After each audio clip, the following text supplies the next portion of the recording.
10, não. Bem-vindos, meus estudantes queridos! Porque hoje a gente vai ter uma aula muito especial do nosso aprofundamento com quem? Giba. Fala! Nosso estudante está assistindo agora esse aprofundamento curricular, cultura e... Não. A cultura do solo, do campo à cidade. A Fabi dá risada de mim e falou: eita, tá sabendo muito, hein, Giba? Tá legal, é muito bacana a sua participação, mas tô aqui. Não, mas eu trouxe o Giba porque, assim, nosso aprofundamento é ciências humanas com ciências da natureza. E você é ciência da natureza. Faço parte da ciência da natureza, né, que tem a ver com o seu componente curricular aí. Exato. Que é a unidade curricular, o indivíduo e o ambiente. Você é o ambiente, eu sou o indivíduo. Bacana, hein? É isso. Muito legal essa parte, essa interação aí. E essa componente qual que é? Aspectos socioculturais da alimentação. Vai falar de comida. Comida. É isso, que a gente gosta. Eu gosto de comer bastante também, que a gente faz parte. E é isso. Então, pra gente começar a nossa aula, vamos passar aí pelas nossas partes burocráticas, né? Então, como o Giba acabou de apresentar aí pra vocês, a gente tá falando do aprofundamento, a cultura do solo, do campo à cidade. A unidade curricular é o indivíduo e o ambiente. E o componente, aspectos socioculturais da alimentação. E aí, esse nosso componente é o componente número 5. Como sempre, né? Todos esses textos e tal, vocês podem ler com calma, baixando o material no repositório. Os nossos eixos estruturantes é a investigação científica e os processos criativos. Também estão aqui as habilidades.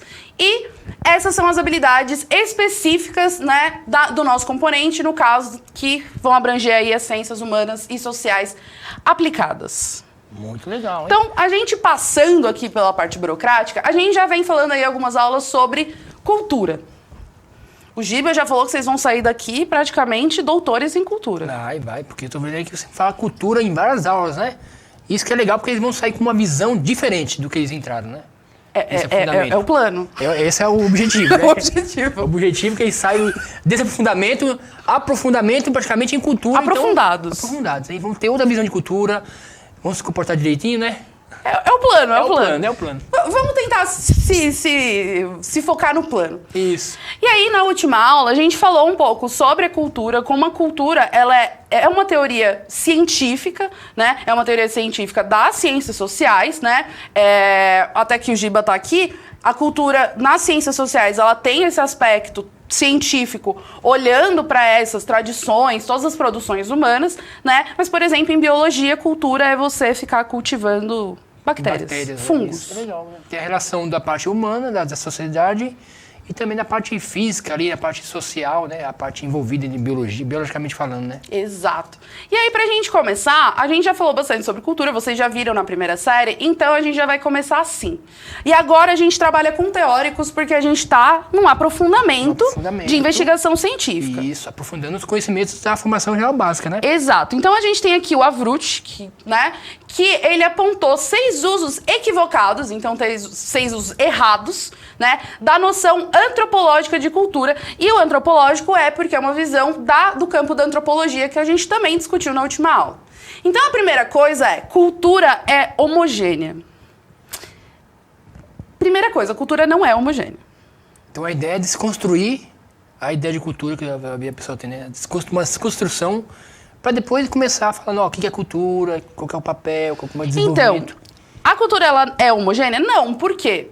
Você é brasileiro, né, Giba? Sou. Ou você é, sei lá, de outro planeta? Eu sou brasileiro. Da planeta Terra mesmo. Isso, da Terra, mas com pezinho em Marte. Com pezinho em Marte, mas brasileira. E eu também sou brasileira. Você mora muito tempo em São Paulo, você é paulista. Sim. Também. Eu e o Giba, a gente fala igual. A gente usa as mesmas expressões, né? Então, o que acontece? Eu e o Giba, por mais que a gente more na mesma cidade, a gente é do mesmo país, nós somos muito diferentes. Então, se a cultura ela é homogênea e ela é igual para todo mundo, em todos os lugares no mundo, quer dizer que existe alguém no Japão, com um centro de mídias, dando aula de sociologia, falando exatamente o que eu tô falando aqui. E com mesmas definições. Mesma roupa, mesma mesmo coisa. Estilo e mesma língua, né? Exato. Falando de guiô, de gay, meu escritório é na praia. Então a gente vê que isso não tá acontecendo na vida real, né? O fato não está sendo apresentado. O fato não é esse. Nem de perto. Por quê? A cultura ela não é homogênea se a gente for pensar em macro, então se você pegar o Japão, Brasil, Estados Unidos, a cultura já não é igual. E isso a gente tem claro. Se a gente pegar o Brasil, cada estado é absurdamente diferente. E se a gente pensar só na cidade de São Paulo, cada bairro também tem culturas muito diferentes. É isso aí, verdade. Rola baile funk lá onde você mora? Rola baile funk. Assim, perto de casa? Perto de casa, né? Você vê até as músicas de fundo e tudo mais. É diferente, né? É outro, o baile funk. Alegria. Baile funk, que é um tipo de evento, né, que tem os bairros. Se vem outros bairros, tem outros eventos diferentes. Exato. Por exemplo, eu sei que no meu bairro, por exemplo, também tem baile. Mas eu não ouço da minha casa. Tipo, não é um baile que é semanal. Então, a minha noção do meu bairro, da minha vivência, é diferente do Giba, que mora do lado de um baile funk e vai lá às vezes, né, Giba? Que é importante participar. Você tem que entender ali, tem que saber, né? Tem que fazer amizade. A gente é um cientista. Então, pra gente entender o que tá acontecendo, a gente tem que estar ali envolvido, né? No caldo cultural ali, né? Pra gente estar por dentro de tudo que tá acontecendo. Pra aí sim a gente vai e vamos entender depois os fatos, né? Você tem um fato observado, tô falando de investigação científica, tá vendo? Tô puxando aqui pra... Gênio! Tô puxando aqui pra natureza, né? né? Gênio. A gente vê um fato observado e você falou, cultura homogênea, isso não é um fato observado. Não é um fato observado. Então você descarta a hipótese, né? Total. E aí eu posso fazer esse paralelo por quê? Porque eu já dei aula do lado da casa do Giba. Só que eu não moro perto do Giba. Eu moro em outra zona da cidade. E quando eu fui dar aula lá, muitas dos hábitos, muitas das referências que eles tinham ali, eu não tinha de onde eu morava. Então, se a gente pensar que de bairro para bairro as culturas são diferentes, e até no mesmo bairro, de casa para casa, dependendo de onde vieram seus pais, dependendo de onde vem a sua família, de quais culturas ela engloba, você tem diferenças culturais de casa para casa. De casa para casa, isso é verdade. Então, a cultura, em absoluto, não é homogênea. A segunda é que a cultura é uma coisa que funciona ou existe independente da ação humana. Como? Outra falácia, né? Por exemplo, uma coisa cultural que a gente já falou é a maneira com que a gente come. Garfo e faca, mão, hashi, sei lá, qualquer ferramenta que seja. Essas ferramentas se criariam sozinhas na natureza? Por exemplo, a gente usa dinheiro. Você gosta de dinheiro, Giba? Dinheiro é bom, né? Gosto também de dinheiro. A gente usa dinheiro. O dinheiro, ele existiria se nós, como espécie humana, não existíssemos? Dificilmente. Já viu algum animal trocar dinheiro? Nunca vi um animal ir num bar comprando uma cerveja. Nunca viu um animal em lugar nenhum fazendo compras. Isso. Né? Então, o que acontece? A cultura, ela existe por causa da ação humana. Isso vocês vão encontrar, e por ser um aprofundamento, a gente vai falar sobre esses assuntos, e a ideia é que, se vocês quiserem, pesquisem depois. Existem hoje correntes que falam que a cultura, ela é anterior ao homem. Mas o que isso significa? Não é que ela é anterior à existência de hominídeos. Ela é anterior à existência de Homo sapiens. Mas a gente sabe que existiram outras espécies anteriores, como Homo habilis, Homo erectus, Homo neanderthalensis, Australopithecus hominídeos, enfim. A gente tem uma vasta quantidade de hominídeos que precederam a nossa espécie como ela é hoje, o Homo sapiens sapiens.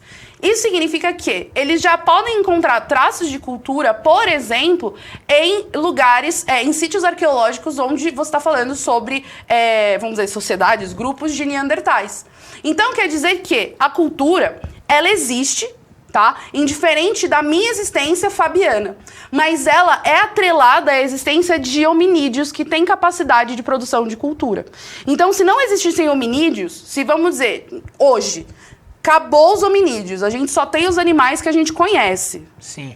A gente não teria essa produção cultural como a gente fala, né? Então, a produção cultural, ela obrigatoriamente está vinculada a hominídeos, porque a cultura nada mais é do que uma teia de significados. E para esses significados existirem, alguém tem que dar esse significado. Produzir. É verdade. Então, a segunda parte caiu por terra também, né? Caiu por terra. É o fato ou fake. Eu copiei o seu fato ou fake. Você pode até, quem quiser, depois quiser ir riscando aqui, né? Você quer ir riscando? Tá, eu vou riscando aqui, porque pra gente ver que a gente vai ver uma por uma e falar assim, ó, essa tá fora. Essa aqui já era. Então, ó, próxima coisa. A fora cultura também. se distribui uniformemente entre os membros de um grupo. Você acabou de comentar um pouquinho, né? Sobre a questão da região, do bairro, né? Dentro do mesmo bairro, às vezes tem culturas diferentes, no mesmo bairro, na mesma região, até dentro de casa, depender, né? Se a pessoa veio de outra região e tá morando junto com você, imagina você nas repúblicas, né? Você vê muito da república, né? Pessoas de diferentes lugares convivendo ali no mesmo local. Cultura diferente. Não, e hoje a gente vê pela própria nossa casa, né? A maneira com que cada um de nós é apresentado a essa cultura é diferente, né? Tanto que a gente faz aquela brincadeira que gêmeos idênticos não são a mesma pessoa. Porque a experiência que ele vai ter com cultura, por exemplo, eu e o Giba somos gêmeos.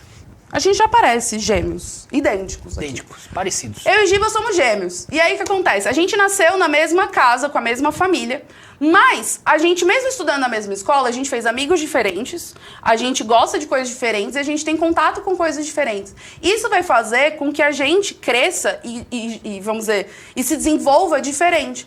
A cultura, ela não é uniforme. Por quê? Porque você não nasce e vem um papelzinho pra você, tipo, a Fabiana nasceu, vou mandar um documento. Um manual de instruções, né? Olha, vai gostar disso, né? Vai conviver com isso, vai beber isso. Não existe isso, né? Não tem, porque a maneira com que a gente passa a cultura e que é uma gente que passa, nós mesmos passamos a cultura, querendo ou não, a gente vai passar isso de uma maneira diferente, né? Sei lá, eu não gosto de quiabo, o Giba gosta. Muito provavelmente, para um filho meu, eu não vou cozinhar quiabo para ele. Por quê? Porque na minha realidade, eu não cozinho, eu não gosto, eu nem sei fazer. O Giba curte, então provavelmente ele vai fazer pro filho dele, e o filho dele vai se acostumar com esse tipo de alimentação, o que o meu não vai. Mesmo a gente morando, sei lá, vizinhos, a nossa experiência com a cultura é diferente. E com a experiência com a cultura e a experiência com a alimentação. Com a alimentação, principalmente. Porque a influência dos pais e tudo, a região onde veio e assim por diante. Total. Então, mais uma que é fake. Mais uma é fake. Tchau, valeu. Um indivíduo possui apenas uma cultura. Nossa, essa aí pegou pesado, hein? Posso contar a história da minha vida, Giba? Fala aí a história. Vou contar a história da minha vida. A louca, né? Sessão de terapia. Vamos dizer que eu sou psicólogo e eu tô só ouvindo. Giba, meu terapeuta, como funciona? Eu tô aqui pra te ouvir. Fabiana nasceu em São Paulo. Porém, meu pai é inglês. E minha mãe é portuguesa. Olha aí. Então, por exemplo, eu só fui descobrir que cominho e coentro eram algo comum na culinária quando eu tava lá pros meus 18 já. Você achava que era o quê? Eu nunca vi na minha vida. Não tinha visto, né? Mas você já comia, né? Porque tava Sua mãe fazia na alimentação? Em Portugal, você só usa salsinha no máximo, cebola e alho. Caramba. Não existe coentro e cominho. Colorau também não? Eu só fui descobrir isso mais velha. As especiarias. Ou quando eu ia na casa de amigos meus e eu sentia um cheiro na comida, eu falava, mano, eu nunca senti esse cheiro, eu nunca vi isso. Enfim. E aí eu cresci com várias coisas. Por exemplo, uma delas que eu descobri, também não há muito tempo, é que uma coisa que é muito comum em Portugal, na Espanha, é que quando você é uma criança malvada, Papai Noel não te traz presente, Papai Noel te traz um pedaço de carvão. E a minha vida inteira, minha família falava pra mim que se você não se comportar no Natal, você vai ganhar um pedaço de carvão. Furado. E era tipo, meu Deus, eu não quero um carvão. Nossa. E aí uma vez eu tava conversando com alguém, eu falei, esse negócio do carvão. Ela, que carvão? Eu falei, não, gente, mas é assim que funciona. Não, pra gente isso nunca existiu. E aí eu descobri que era uma coisa que era só da minha vida, que só existia na minha cabeça. Então, assim, a cultura, ninguém é membro de uma única cultura só. Né? Cada um de nós, e principalmente se você pensar o Brasil, que é um país, absurdamente miscigenado, a gente tem contato com muitas culturas. Aqui mesmo, se você nasceu na Liberdade, é muito provável que você vai ter contato com muita cultura oriental durante toda a sua vida. Se você nasceu no Bexiga, provavelmente você vai ter uma cultura italiana muito forte, assim como na Moca, meu. Sim. Né? A imigração é forte em cada região, você acaba absorvendo esse modo de alimentação, até vestimenta. Assim, e às vezes, assim, não é nem precisa ser de outro país. Eu tô dando um extremo, assim, porque eu tô contando, tipo, o que eu aprendi na vida real. Tipo, histórias da minha vida, casos de família. Mas não é isso. Quando você pega pessoas, por exemplo, eu sou de São Paulo, mas o Giba é, sei lá, pensa numa cidade do interior que você queria ser. Interior? Jabaquara. Mano, eu moro no Jabaquara, Giba, para só. Giba é de Santo Tomé das Letras. Isso é legal. Giba é de Santo Tomé das Letras. Fui lá já, bacana, hein? E eu sei que você gosta de Santo Tomé. Giba é um duende de Santo Tomé das Letras. Um gnomo, né? Um gnomo de Santo Tomé das Letras. E eu sou paulista. Se a gente um dia tiver um filho, provavelmente o Giba vai passar para essa criança tudo que ele aprendeu em Santo Tomé. Verdade. Então ele vai ensinar para aquela criança muitas coisas de Santo Tomé. Por exemplo, Santo Tomé é muito conhecida por cachoeiras e, enfim, pela sua beleza natural. São Paulo é muito conhecida pelos prédios. Então, é muito provável que essas referências, elas vão passar para os filhos. Porque talvez o Giba fale assim, pô, a gente tem uma criança, eu queria que ela tivesse contato, vamos fazer uma horta? E eu vou olhar e falar, Giba, eu não sei nem cuidar de uma horta. E ainda mais também a questão da convivência na cidade. Uma cidade, você está falando de uma cidade mais calma ali, né? Para um lugar extremamente ali Caótico. agitado. Agitado. Então a criança que vai conviver com esses dois mundos, ela vai ter essa diferença, né? Uma vez, vou passar nas férias em Santo Tomé. Ela vai sentir a diferença drasticamente ali, um lugar calmo e tal, o pessoal mais relax, conversando em grupo e tal. Aí ela vai para São Paulo, um lugar muito agitado, onde você tem, as coisas acontecem ao mesmo tempo, né? Todas elas. Tem várias baladas, por que o pessoal gosta de São Paulo por causa disso. Tem várias baladas, e cada balada com um tipo de cultura diferente, com um tipo de mundo diferente. Por isso que o pessoal acha que São Paulo é bom por causa disso. Porque você vai aqui, ali tem um baile, ali tem outro, ali tem música clássica, olha, ali tem reggae. Tudo num lugar só acontecendo. No mesmo lugar. E aí, por isso que o pessoal até fala, caramba, São Paulo é uma cidade que não para, né? Não para. Mas para, porque eu já tentei comprar coisas 4 horas da manhã e tava tudo fechado. Tudo fechado? Então ela para, é lenda urbana. Aí, então, a gente já acabou que o indivíduo possui apenas uma cultura. Então, caiu por acabou, terra caiu por terra. Isso aqui, fora. A cultura é um costume, o costume tá dentro da cultura, mas a cultura não é um costume. Por quê? Na nossa cultura, por exemplo, a gente tem modos à mesa, certo? Na nossa cultura, quando você vai almoçar ou jantar de uma maneira mais formal, na casa de alguém, mesa, pratos, copos, talheres, coisas servidas na mesa. Quando eu vou jantar, eu sento no meu sofá, eu boto um programa e vou jantar assistindo, sei lá, Star Wars. E é lembrando isso. que essa maneira também de comer, que a gente falou, é uma forma também com a cultura do lugar. Do Porque se lugar. for pra uma tribo, essa maneira de comer é totalmente diferente. Já caiu por terra. Isso. Então, não é necessariamente um costume, porque parte da nossa cultura são também protocolos. Então, assim, a maneira com que eu ajo na escola não é a mesma maneira que eu ajo na minha casa. Então, ela não é só sobre costumes, né? Porque a cultura não necessariamente é algo que você faz todos os dias para entender o que é uma cultura. Você não precisa ser, por exemplo, católico para você entender qual que são os significados e toda a questão do catolicismo para um brasileiro. Você não precisa praticar isso para que você entenda quais são as regras de quando você vai numa igreja. Você não precisa ser, por exemplo, mesmo de uma religião evangélica, uma religião de matriz africana, né? Religiões pentecostais ou pentecostais, enfim. A gente sabe, porque elas são parte da nossa cultura. Não necessariamente você vai fazer isso todo dia para que isso se torne um costume. Mas a cultura, ela vai além do costume. Ela vai sobre os significados, né? E esses significados, muitas vezes, não têm o mesmo peso e o mesmo valor para todas as pessoas. Porque você cria símbolos diferentes, né? Símbolos diferentes. Cada religião tem um símbolo, cada questão, o costume tem um símbolo, e aí são símbolos diferentes, logo o costume é uma pequena parte ali, né? Um microcosmo da cultura, né? Não, o microcosmo da cultura. Falei bonito, hein? Microcosmo, parabéns aí. Microcosmo. Gênio, gênio. E a cultura é atemporal. Então significa que ela é a mesma pra vida. Então a cultura lá do século Exato. XII, 4.000 anos de Cristo, tá a mesma coisa que hoje. Você tem pessoas escravizadas na sua casa? Provavelmente, na minha família, alguém foi escravizado. Não, eu tô falando hoje. Hoje não. Hoje, ninguém... Não. Você também não E a tem. gente no olho da rua não vê o pessoal, né? E você não tem pessoas que são escravizadas na sua casa. Não. Então tá acontecendo alguma coisa errada. Então, só que se fosse em 1800, 1700, provavelmente a gente teria. Então, o que acontece? A cultura, ela não é atemporal. Graças. Ainda bem. Ainda bem. Nossa Senhora. Socorro. Ainda bem que ela não é atemporal. Então, as coisas mudam. Por exemplo, samurais era uma realidade absurda no Japão. Você não tem mais samurais. Ninjas. A não ser se for um evento especificamente. Um evento. Ninjas. Queria eu ser Narutinho? Queria eu ser Narutinho. Mas não sou Narutinho por quê? Porque os ninjas, né? A cultura ninja acabou fazem muitos anos no Japão. Então, a cultura, ela vai mudando. E não existe essa ideia de que a cultura é a mesma. A gente fica falando, ai, porque no meu tempo... Cara, não existe no seu tempo, porque esse tempo passou e mudou daqui pra lá. Não significa que aquilo que você passou não tenha valor, não seja importante, mas não necessariamente vai ser a mesma coisa hoje em dia. E o legal que mostrar essa parte de arte temporal é que, quando você fala dos samurais, né, a questão da escravidão, tudo isso aí tinha relação com a Constituição da época, né? Exatamente. Tinha a política, né? Não só as leis, tinha leis que estabelecia esse tipo de situação, né? Então, com o tempo, a mudança até na questão da Constituição vai se alterando com o passar dos anos. E ainda bem que muda. Imagina se a gente fosse e eu vou usar essa palavra, tão idiota quanto a gente era há anos atrás de fazer essa divisão, porém, divisão por gênero, enfim. Não que ainda não existam problemas, mas imagina se a gente vivesse como se a gente vivesse, sei lá, em Roma.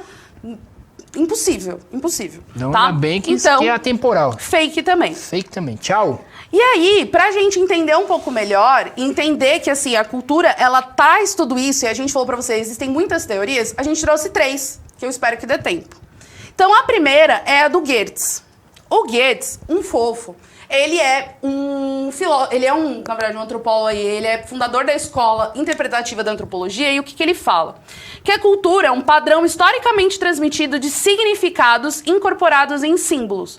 O Giba já sabia, por isso que ele falou de símbolos. Eu falei de símbolos, eu tinha lido antes. Um sistema de concepções herdadas, expressas em formas simbólicas, por meio das quais os homens se comunicam, perpetuam e desenvolvem seu conhecimento e atitudes em relação à vida. A cultura é a totalidade acumulada dos padrões simbólicos que aparecem em diferentes sociedades e não é apenas um ornamento da existência humana, mas uma condição essencial para isso.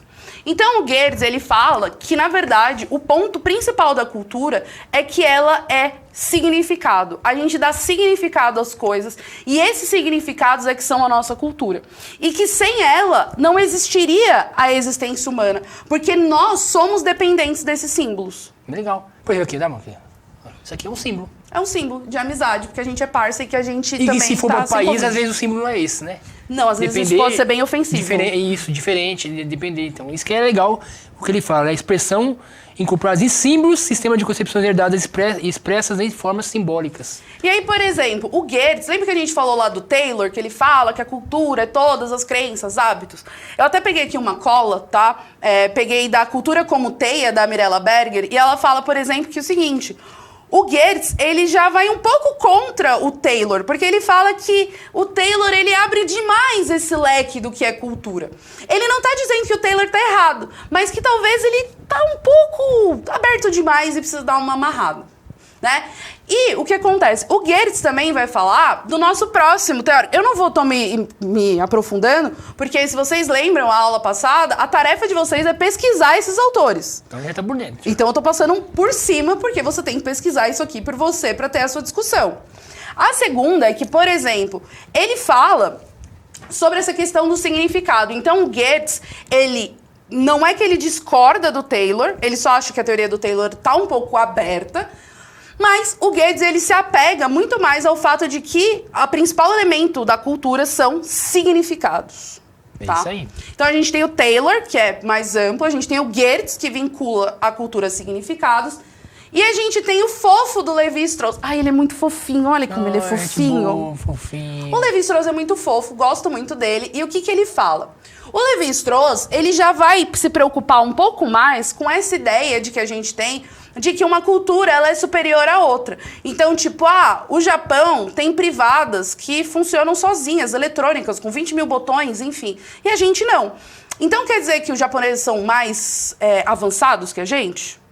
Não, né? Não. Então, por exemplo, o Levi-Strauss, ele vai também ajudar na ideia de cultura, porque ele vai trazer o quê? A ideia de que o etnocentrismo, essa ideia de que a nossa cultura é melhor do que as outras, não existe. Porque ele usa como exemplo um cavalo no jogo de xadrez. Quando você pega um jogo de xadrez, o cavalo ele anda em L. Só que esse L pode ser para todos os lados. Então não tem como você saber exatamente que, tipo, o cavalo branco, ele só obrigatoriamente vai passar nos campos pretos, ou ele vai só cair em campos brancos. Não. O cavalo, ele anda meio que aleatório, em formato de L, mas aleatório. As culturas também são assim. Elas não andam em uma linha reta, elas não caminham, né, na mesma direção. É como um jogo de xadrez. Elas se movem ali de maneiras diferentes, para lados diferentes, aos saltos, aos pulos, andando, correndo, caminhando, saltitando, fazendo duplo twist carpado. É isso.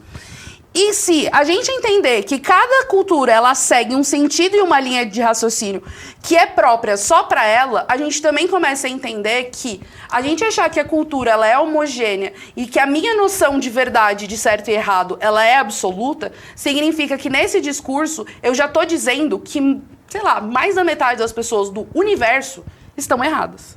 E só eu tô certa porque eu sou linda princesa absoluta. Então, a gente percebe que tem um equívoco aí, né, de visão de mundo, né?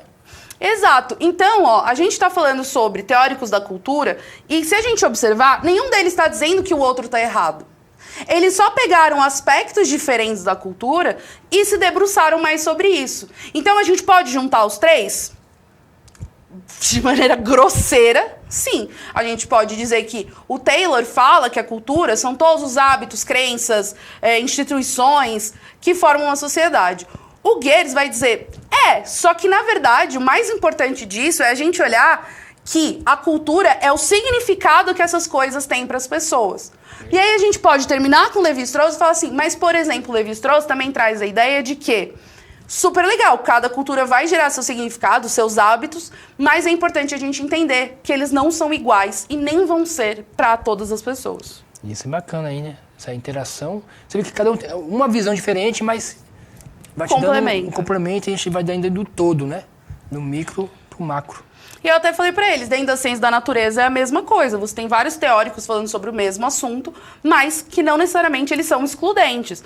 Então você tem, por exemplo, o Hawking com o Einstein, que eles trabalhavam bastante a teoria da relatividade, enfim. Eles complementam, né? Complementam um ao outro. E assim por diante. E aí, cada teoria que vai sendo desenvolvida, né? Lógico que tem teorias que foram ultrapassadas, né? Tem, na física também, na ciência também tem isso. Uma teoria que tem a ver com a sua época, às vezes também é ultrapassada, então vários conceitos vão sendo desenvolvidos e a tecnologia vai influenciando nisso, né? Ainda bem, vai facilitando. Diferente, tem a arqueologia, que tem muito a ver com a antropologia, né? Porque tá ali por perto, porque quando você acha algo diferente, você refaz o seu pensamento e fala, opa, então eles não vieram de tal região. Tá, mas se não é aquela região, então mudou muita coisa. Exato. Então isso aí influencia também na antropologia, na história. Total. E aqui a gente tem, por último, o método de pesquisa. Eu sei que a gente está acostumado com o método das ciências da natureza, hipótese, problematização, experimento, Não dá para você pegar uma pessoa e botar dentro de um vidrinho no laboratório e estudar ela. Então, um dos métodos para estudo da cultura é a observação participante criada por Bronislaw Malinowski. Eu quase que não sai. Mas o Malinowski, o que ele fala? Que para você estudar uma cultura, você não pode ir lá visitar a casa do Giba e falar, o Giba vive assim, então é assim a vida do Giba. Por quê? Se você vai na minha casa, se ela tá uma zona e eu vivo nela com um caos, eu vou olhar e falar, menino Giba, vem em casa, vamos arrumar aqui as coisas. Eu vou arrumar e eu vou falar pro Giba só a parte boa. Não vou falar, você não acredita, o gato fez xixi ontem ali. Não vou. Então, o que ele fala? Para você conhecer uma cultura, você tem que ficar nela tempo suficiente para que a pessoa comece a ver você como alguém que já tá ali. Algo natural, né? Porque se eu começo a não ver mais você como estranho, eu não vou mais ficar preocupada com o que eu tô fazendo. Eu só vou fazer. Isso. Então, uma das maneiras das ciências humanas de tirar um pouco esses aspectos, porque a ideia é que a gente encontre meios de fazer com que as pessoas não falseiem os dados. O que é falsear? Contar o que elas querem e não o que a gente precisa saber. Então, um desses exemplos é a observação participativa. Se você fica muito tempo convivendo em um lugar, você começa a ver exatamente como ele funciona. Se você vier para o centro de mídias um dia, você vai ter uma visão do centro de mídias. Se você passar um mês aqui, você vai sair daqui com outra visão. Porque as dinâmicas do dia a dia são outras, tá? Mesmo assim, a pessoa que vai na escola, convive aí só um certo tempo, vai ter uma visão daquele tempo, né, pequena. Ficou só um dia na aula, ou ficou uma semana. Mas se você ficar um mês, 2 meses, 3 meses... É igual aquela história. Às vezes você vai na escola e fala, odiei essa escola, não quero ir mais. E aí passa um mês e você fala, meu Deus, é o melhor lugar do mundo. É meio que essa ideia. E isso acontece muito nos reality show, né? Reality show. O pessoal, quando eles começam a convivência, todo mundo é de boa, tranquilo. Aí começa a convivência, começa a aflorar cada um que tem a sua cultura, né? Começa a ter choque entre as culturas, né? No caso, personalidades. Choque de cultura. Personalidades também, né? E aí a pessoa vai conviver com quem, realmente como a pessoa é, no dia a dia, né? Aí é treta de arrancar cabelo. Aí já começa, aí que é bom. Ai, que é bom. E aí, né, pra gente terminar, tem uma frase. Não esqueçam também de olhar as atividades. A ideia é continue com a sua pesquisa se você não terminou. Se você terminou, discuta com seus colegas. Mas vamos terminar aqui, ó. Se considerarmos a cultura seriamente, veremos que as pessoas não precisam só que comer, mas uma cozinha própria e específica. A cultura pode até ser descrita simplesmente como aquilo que faz a vida valer a pena. Bacana, fechamento aí, nossa, parabéns, hein? Chuchuzinho. Você fechou aí com chave de ouro. Então, a gente se vê aí na próxima aula. Não esqueça de baixar o roteiro, ver as nossas orientações aí pra você, estudante, né? De quais são os próximos passos que você tem que seguir aí. E a gente se vê na próxima. Com certeza. Isso aqui é um símbolo, hein? Símbolo. Símbolo. Bacana. Valeu, pessoal. Até a próxima aí com a gente aí. Tchau, tchau.